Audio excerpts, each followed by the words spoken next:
Salut à tous et bienvenue dans un nouveau top retour spécial Tipeee qui m'a été demandé par quelqu'un d'assez particulier. Je me sens très flatté que cette personne m'ait demandé ce top retour. Il s'agit de Eureka. Vous ne connaissez peut-être pas.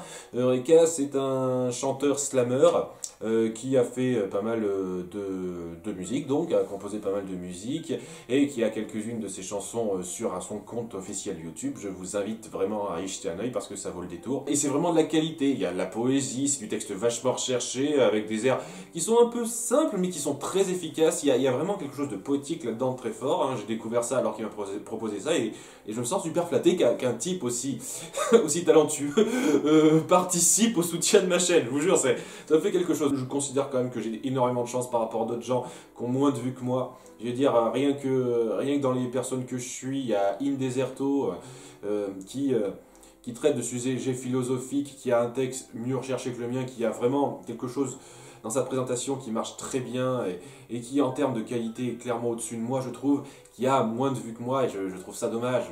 Voilà, je considère vraiment qu'il y a toujours cette espèce d'injustice dans la popularité. Il y a vraiment des gens qui font des œuvres d'une qualité passable, mais qui arrivent à toucher une sorte de nerf populaire qui fait qu'ils se propulsent en haut de la popularité, tout simplement. Et à côté de ça, il y a des gens qui font vraiment des œuvres recherchées, quelque chose de travaillé, etc., mais qui ont malheureusement pas la chance d'être reconnus à leur juste valeur. Et vraiment, c'est un peu dommage. Donc, je tiens à le dire, si ça vous intéresse ce genre de choses, d'œuvres musicales, n'hésitez pas à soutenir Eureka parce que je trouve qu'il le mérite. Il mérite d'avoir bien plus d'abonnés que moi, il en a moins, il mériterait d'en avoir bien plus. Donc voilà, merci à Eureka une fois de plus. Et on va parler du film qu'il voulait que je traite en top retour, c'est-à-dire Dumbo. J'en ai déjà parlé, Dumbo c'est un film qui personnellement m'a pas marqué. Voilà, je l'ai vite oublié enfant, je me le suis revu pour faire une critique. Ça m'a plutôt bien inspiré sur pas mal de points, mais je vous cache pas que c'est pas quelque chose qui me restera en tête longtemps. Et tant que j'ai encore des souvenirs relativement, je dis bien relativement frais, ça fait quand même presque un an, plus d'un an que j'ai traité maintenant, donc ça commence à faire. Tant que j'ai encore un peu des souvenirs de ce film, parce que je sens que d'ici 2-3 ans, je vais complètement l'oublier, c'est pas plus mal de faire un top retour, comme ça j'en suis débarrassé.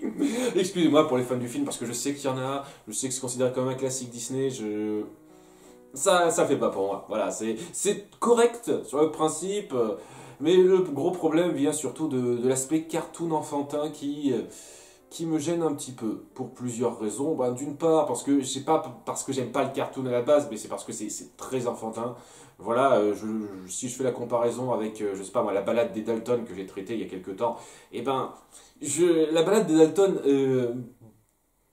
part sur des thèmes plus matures, alors que c'était légèrement puéril dans Dumbo. Et puis, le petit problème que j'ai aussi, c'est surtout que ouais, ça gâche un petit peu tous les moments émotions que vous essayez de faire passer autour de Dumbo, sa mère et 2-3 autres moments comme ça. Ce qui fait que j'arrive pas une seconde, enfin j'arrive très peu à prendre au sérieux les moments émotions que vous voulez instaurer parce que majoritairement c'est du gag cartoon qui essaye pas de voler plus haut que ça. Et c'est un peu contradictoire, tout à fait personnellement, avec les moments touchants que vous essayez d'instaurer. Voilà, contrairement à la balade des Dalton à nouveau, où il n'y a pas vraiment de moment touchant qu'on veut instaurer. Il y en a très très peu, peut-être un moment autour des Dalton et encore c'était plus pour le rire qu'autre chose. Ça. Donc oui, il y a ça à prendre en compte. C'est pour ça que je ne suis pas particulièrement pris dans cette histoire. Je trouve pas une seule seconde qu'elle soit mauvaise. D'ailleurs oui, je critique le cartoon enfantin, mais ça reste du cartoon enfantin tout à fait acceptable sur le principe. Je préfère 100 fois me suivre l'humour de Dumbo que celui de Moi Moche et Méchant 2 que j'ai traité récemment. Ça c'est clair, mais voilà, c'est pas quelque chose qui me marque, vraiment.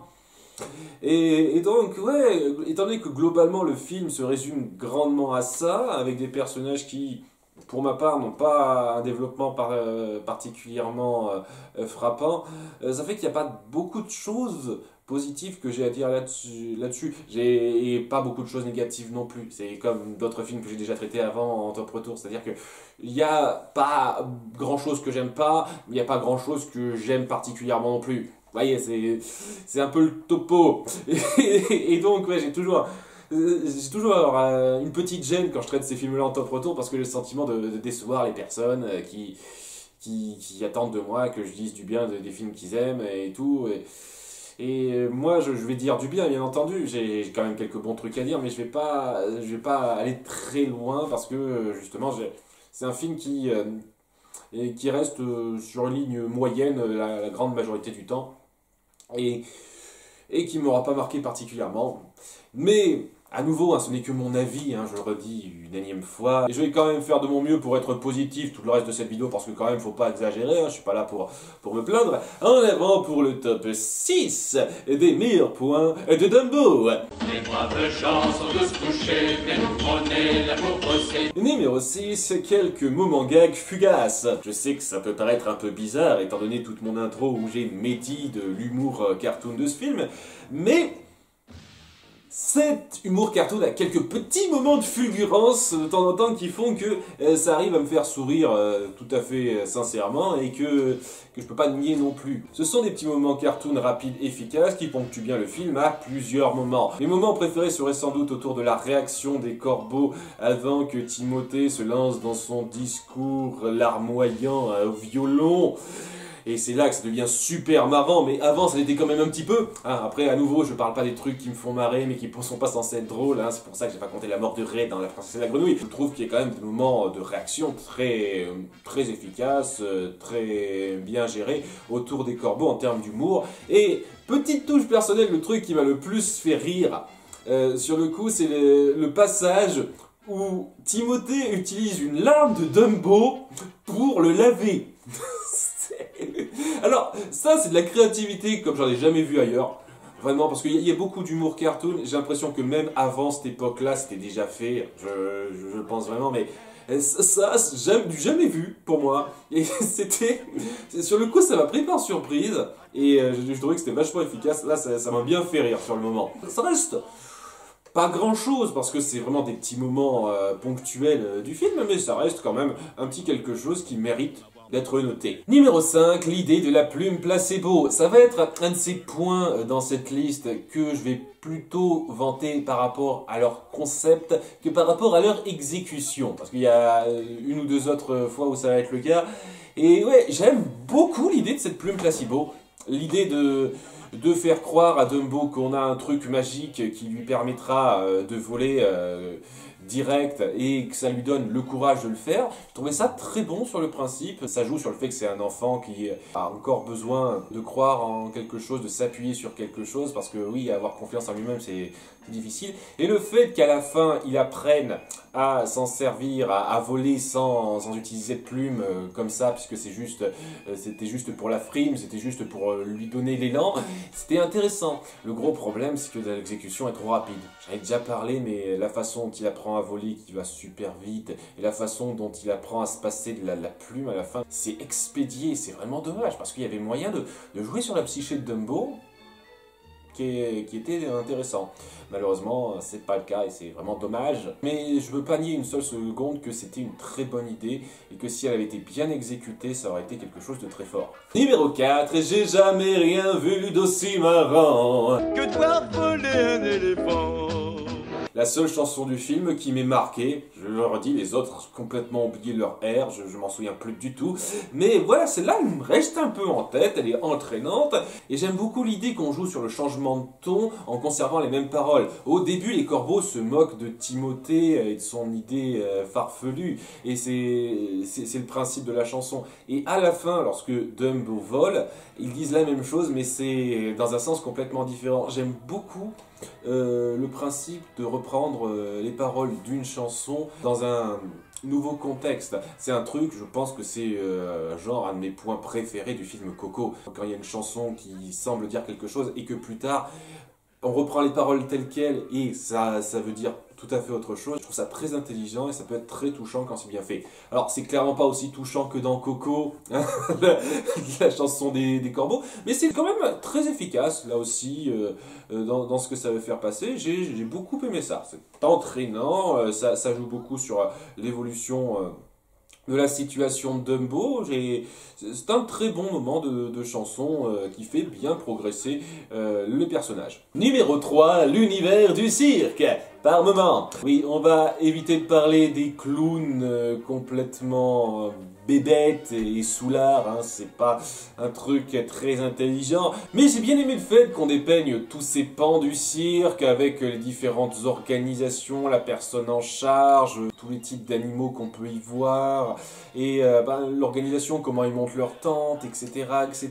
Il y a une vraie atmosphère de communauté très particulière au sein de cet endroit qui est intéressant. Ça aurait été encore plus intéressant si on avait un petit peu moins insisté sur le côté gaguesque en présentant ces différents moments du cirque, mais n'empêche que c'est efficace, que ça fait découvrir un univers. Et à part le moment où bien entendu on fait passer tous les gens du cirque pour des salauds qui n'arrivent pas à prendre en compte les sentiments d'un pauvre éléphant tout seul, sans prendre en compte ça, ça reste une façon de dépeindre le cirque tout à fait plaisante en termes visuels et de présentation que j'ai bien apprécié. Numéro 2, l'injustice de la situation. C'est difficile de pas ressentir un peu de peine pour Dumbo, vu toutes les merdes qui lui tombent dessus. Faut dire ce qui est. Je vais dire un truc par rapport à Dumbo, je trouve le personnage inintéressant en soi, mais par rapport à sa situation, j'arrive à éprouver une certaine peine. Il est un peu comme Penny dans Bernard et Bianca, elle n'a pas de personnalité particulièrement intéressante en soi,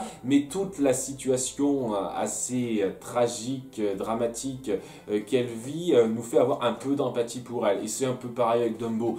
Je n'ai pas vraiment d'attache envers lui pour sa personnalité, et vous pouvez me dire, oui mais c'est un bébé, il n'a pas vraiment le temps de s'être forgé sa personnalité. Ok, très bien, c'est une excuse, mais ça veut dire que voilà, il n'est pas intéressant. J'ai vu énormément d'histoires avec des bébés où il fallait s'occuper de bébés tout jeunes, etc. Et j'ai jamais ressenti la moindre affection pour tel ou tel bébé en termes de personnalité, à part c'est quelqu'un qui n'a pas eu le temps de se développer ou quoi que ce soit. Donc l'intérêt que représente ce bébé, c'est surtout la tâche que d'autres personnes ont envers lui, sa situation, etc. Notamment, je sais pas, dans l'âge de glace, voilà, le bébé est sans intérêt, mais c'est la tâche qu'ont nos trois protagonistes envers lui qui rendent intéressant l'histoire qu'il touche. C'est ça le truc. C'est un peu pareil avec Dumbo. Seulement voilà, le problème avec Dumbo, c'est qu'on essaye vraiment de se centrer sur lui. À plusieurs moments, on le voit tout seul et il a rien, quoi. Il est ahuri la plupart du temps, donc je suis désolé, ça n'aide pas, mais vraiment, si on se centre sur sa situation à part entière et toutes les injustices qui lui tombent dessus, punaise, ouais, j'ai de la peine pour lui, j'ai pas nié, j'ai vraiment pas nié, ce serait sans cœur de ne pas avoir de la peine pour lui avec ce qui lui tombe dessus. Séparé de sa mère, tout le monde qui le renie à cause de ses oreilles, c'est atroce. C'est atroce pour lui et on sent un petit peu cette peine-là. Si on avait moins insisté sur le côté gaguesque, à nouveau, ça aurait pu faire quelque chose de dramatique assez puissant, mais malheureusement, c'est plus sur le concept, à nouveau, que je trouve ça fort que sur son exécution. La plupart des personnes qui sont vaches envers Dumbo le sont pour le plaisir d'être vache. Je veux dire, se moquer de quelqu'un parce qu'il a de grandes oreilles, je veux bien pour le gamin qui passe par là, mais je vois pas pourquoi toutes les éléphantes, excusez-moi, c'est pas le terme pour les éléphants femelles, je sais pas, il y a un terme pour les éléphants femelles, toutes les femmes éléphants qui se foutent de sa gueule de façon aussi éhontée en découvrant la longueur de ses oreilles, je trouve ça un peu facile, mais une situation qui est quand même assez touchante par rapport au fait qu'ils se sentent seuls, que pendant longtemps, une bonne partie, il n'y a pas grand monde pour l'aider, à part Timothée qui vient un petit peu comme un cheveu sur la soupe, mais ça reste quand même plutôt joli ça. Et voilà, toutes les tuiles qui lui arrivent, lui qui descend plus bactère, qui essaye de montrer sa valeur pour pouvoir retrouver sa mère, mais qui n'y arrive pas, qui se voit propulsé plus bactère avec les clowns, parce que les clowns sont des sales cons, évidemment. Tout ça, quoi, c'est très triste, je peux pas le nier. Et quand je prends le temps de me poser pour analyser la situation, ce que le film me permet assez peu, à nouveau à cause de son humour gaguesque omniprésent et de sa durée très courte, et ben je trouve que c'est triste et que c'est pensé de façon à être dramatiquement efficace. Et c'est quelque chose qui prend toute sa force dès lors qu'on réfléchit davantage au film en dehors du visionnage. et étant donné que c'est un film qui m'a pas marqué particulièrement, j'y réfléchis pas trop, étant donné que je dois réfléchir à ce film en dehors du visionnage pour ce top retour, ben je le dis, oui, quand on y réfléchit en dehors du visionnage, c'est très dramatique et bien pensé sur pas mal de points. Moins bien exécuté, mais bien pensé sur pas mal de points. Et le meilleur point du film est la relation entre Jumbo et Dumbo, ou plutôt Jumbo Junior, parce que Dumbo c'est un surnom rabaissant. Voilà, hein, je sais pas, c'est bizarre parce que Jumbo Junior ça fait plus rabaissant que Dumbo en français, mais en anglais c'est censé être rabaissant Dumbo, et tout le monde l'appelle Dumbo. Mais sans trop m'appesantir sur ce détail-là, oui, les moments entre Jumbo et son fils sont touchants, on sent vraiment toute cette attache mère-fils qui transparaît à plusieurs moments dans le film et qui offre les instants les plus touchants de cette œuvre, c'est clair et net. Le passage où ils s'amusent ensemble, c'est super trognon au début, le passage juste après où elle empêche son fils d'être ridiculisé par un gamin qui a le droit de s'en prendre directement à un animal dans son enclos. Je sais pas, devrait pas y avoir des gens pour surveiller ce genre de truc, mais bah, détail. On sent vraiment tout le côté défensif de cette mère et à nouveau tout le drame assez puissant sur le papier que ça va apporter. Et bien entendu les retrouvailles avec la chanson de Jumbo qui montre un Dumbo très touchant lorsqu'il pleure, bah, étant donné qu'il fait que chialer la moitié du temps, je ne cache pas que ça perd un peu de sa force, mais quand même, c'est très touchant. Le moment où Dumbo se rend compte qu'il n'a pas été avec sa mère pendant un petit moment et qu'elle lui manque, c'est très touchant sur le principe. Je trouve dommage à nouveau que ce soit illustré par des moments gags et superflus, c'est dommage. Les moments de relation entre Jumbo et Dumbo, c'est ce qui fait le sel de ce film-là. Je trouve très dommage que ce soit surtout ces trois moments-là que je voulais citer et qu'à part ça, on n'ait rien, quasiment rien entre eux. La seule autre chose qu'on a entre eux, c'est que rapidement, il retrouve sa mère à la fin. Et quand je dis rapidement, mais c'est rapidement, quoi. Dumbo fait un carton, sa mère est libérée, voilà. Wouh. Je sais pas, vous auriez pu développer davantage ça. C'est dommage, à nouveau, dans l'exécution, je trouve que vous auriez pu faire ça mieux. Ça aurait pu être beaucoup plus touchant et beaucoup plus satisfaisant de voir une fin où on développerait un peu plus ces retrouvailles, ce moment où tout va bien, où Dumbo a enfin pu sauver sa mère. Ça me laisse sur une impression, impression de fin très médiocre, très passable, alors que ça aurait pu me laisser sur une bien meilleure impression de fin et me faire me souvenir de ce film bien mieux que ça. Étant donné que ça va super vite à la fin, c'est dommage. Mais les moments entre Dumbo et sa mère avant ça sont très touchants, un côté émotionnel assez palpable, je peux pas le nier.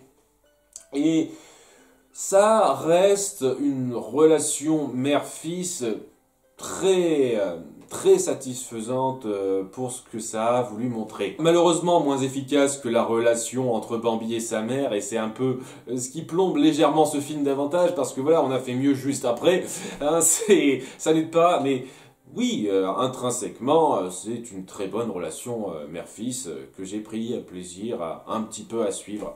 Le peu de scènes où ça a été montré. Voilà, c'est à peu près tout. Désolé pour les fans du film que je n'ai pas pu trouver plus. Malheureusement, vous voyez, c'est les seules choses qui m'ont vraiment marqué en bien dans ce film-là, et c'est pas rien du tout. Hein, et à côté de ça, il n'y a pas beaucoup de choses qui m'ont marqué en mal non plus. Hein, comme je l'ai dit, comme d'autres films que j'ai déjà traités. Ce qui fait que, ouais, c'est en partie pour cette raison que je m'en souviendrai plus trop d'ici quelques années. Mais une fois de plus, ce n'est que mon opinion personnelle. Je pourrais comprendre que si vous avez découvert ça enfant, que cet humour vous ait marqué. Moi, c'est pas le cas, mais je pourrais comprendre que ça vous ait marqué parce que c'est de l'humour gentilleux qui passe à peu près correctement, hein, pas transcendant mais à peu près correctement. Mais si on découvre ça enfant, il y a de quoi être émerveillé par ça. Moi, je sais pas, peut-être qu'enfant c'était pas mon genre d'humour, mais je vois rien de mauvais dans cet humour cartoon là, il y a rien d'insultant ou quoi que ce soit, c'est juste un peu trop enfantin pour moi maintenant. Et si vous avez découvert ça enfant et que ça vous a marqué après coup, je comprendrai aisément que ce film vous parle. Je trouve quand même que rien qu'en termes de durée, 1 heure seulement, vraiment 1 heure où on les force, les 1 heures, parce qu'il y a plusieurs moments qui sont détaillés pour rien. et à côté de ça, des moments qui auraient mérité d'être davantage développés, c'est dommage. C'est un film que j'ai pris aucun vrai déplaisir à voir, donc c'est clairement pas dans ma liste des films que je supporte pas, dont je n'accepte pas leur popularité, parce que mais c'est juste pas un film qui me restera en tête très longtemps. Voilà. À très bientôt pour de nouvelles vidéos. Un grand merci à nouveau pour Eureka, son soutien, et je vous conseille une fois de plus d'aller le voir parce qu'il mérite au moins le coup d'œil. Au revoir.